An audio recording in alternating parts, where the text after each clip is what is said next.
കാസർഗോഡ് പൊയ്നാച്ചിയിൽ പട്ടയഭൂമിയെ ചൊല്ലി റവന്യൂ ജീവനക്കാരും ഭൂവുടമയും തമ്മിൽ തർക്കം. പൊയ്നാച്ചി തെക്കിൽ വില്ലേജിൽ UB ആയിഷയും റവന്യൂ ഉദ്യോഗസ്ഥരും തമ്മിലാണ് തർക്കമുണ്ടായത്. ആയിഷയുടെ ഭൂമിയിൽ നിന്ന് 10 സെന്റ് സ്ഥലം റവന്യൂ ഉദ്യോഗസ്ഥർ മറ്റൊരു സ്വകാര്യ വ്യക്തിക്ക് നൽകുന്നുവെന്നാണ് ആരോപണം. പൊയ്നാച്ചി തെക്കിൻ വില്ലേജിൽ UB ആയിഷയ്ക്ക് 1988 സംസ്ഥാന സർക്കാർ ഒരേക്കർ ഭൂമി പതിച്ചു നൽകിയത്. 2014 ഒരേക്കർ ഭൂമിയിൽ നിന്ന് 10 സെന്റ് ഭൂമി മകൻ BA ഇസ്മായിലിന് കൈമാറി. 2019 വരെ ഭൂമിയിൽ നികുതി അടച്ചു. ഇസ്മായിലിന് കൈമാറിയ 10 സെന്റ് ഭൂമിയെ ചൊല്ലിയാണ് പിന്നീട് തർക്കമുണ്ടായത്. 10 സെന്റ് ഭൂമി സർക്കാർ ഭൂമിയാണെന്നും ഇതിൽ UB ആയിഷയ്ക്കും മകൻ ഇസ്മായിലിനും അവകാശമില്ലെന്നുമാണ് അധികൃതരുടെ കണ്ടെത്തൽ. ലാൻഡ് റവന്യൂ കമ്മീഷണറും കാസർഗോഡ് ജില്ലാ കോടതിയും ജില്ലാ കളക്ടറും ഉൾപ്പെടെ നൽകിയ ഉത്തരവുകൾ ആയിഷയ്ക്കും കുടുംബത്തിനും അനുകൂലമായിട്ടും നികുതി സ്വീകരിക്കാൻ റവന്യൂ ഉദ്യോഗസ്ഥർ തയ്യാറായില്ല.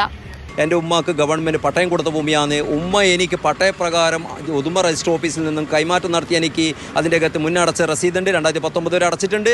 ഇപ്പോൾ സാങ്കേതികത്വം ആ ഭൂമിയെ വേറാക്ക് കൊടുക്കുന്നതിന് വേണ്ടി മാത്രമാണ് അത് ഞങ്ങളുടെ ഭൂമി എൻ്റെ ഭൂമിക്ക് നികുതി എടുക്കാത്തതെന്ന് ഇനി വ്യക്തമായിട്ട് രേഖകൾ പ്രകാരം എനിക്കറിയാം സാർ. ഇസ്മായിലിന് ലഭിച്ച വിവരാവകാശ രേഖ പ്രകാരം ഈ ഭൂമി മറ്റൊരു സ്വകാര്യ വ്യക്തിക്ക് പതിച്ചു നൽകാൻ നീക്കം നടക്കുന്നതായി മനസ്സിലായി. 2024 ഡിസംബറിൽ നടന്ന അദാലത്തിൽ മന്ത്രി V. അബ്ദുൾ റഹ്മാൻ ഇടപെട്ട് ഇസ്മായിലിന് നികുതി അടയ്ക്കാൻ അനുമതി നൽകി ഉത്തരവിട്ടു.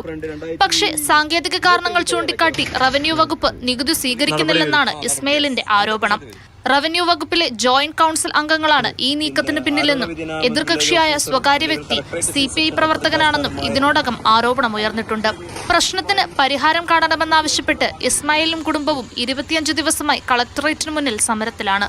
മാതൃഭൂമി ന്യൂസ്, കാസർഗോഡ്.